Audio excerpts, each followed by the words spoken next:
The brush meets the wall to produce beautiful drawings on the houses of this area. It's not just an ordinary art, but an art that could change the future of locals here. Of the love of nature that I decided to do art, especially based on environment. And after contacting Trees Life Organization, they contracted me to do murals in various places, especially to create awareness on environmental conservation. Tunde?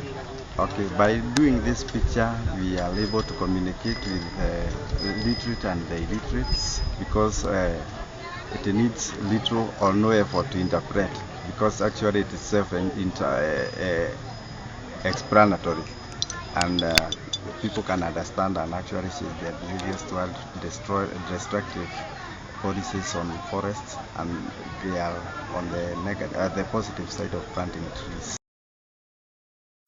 These murals have gained so much popularity that one hotel owner have decided to put one inside his hotel.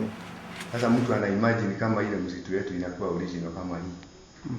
Ndaragwa forest kama itakuwa kama hiyo ya Masai na Serengeti.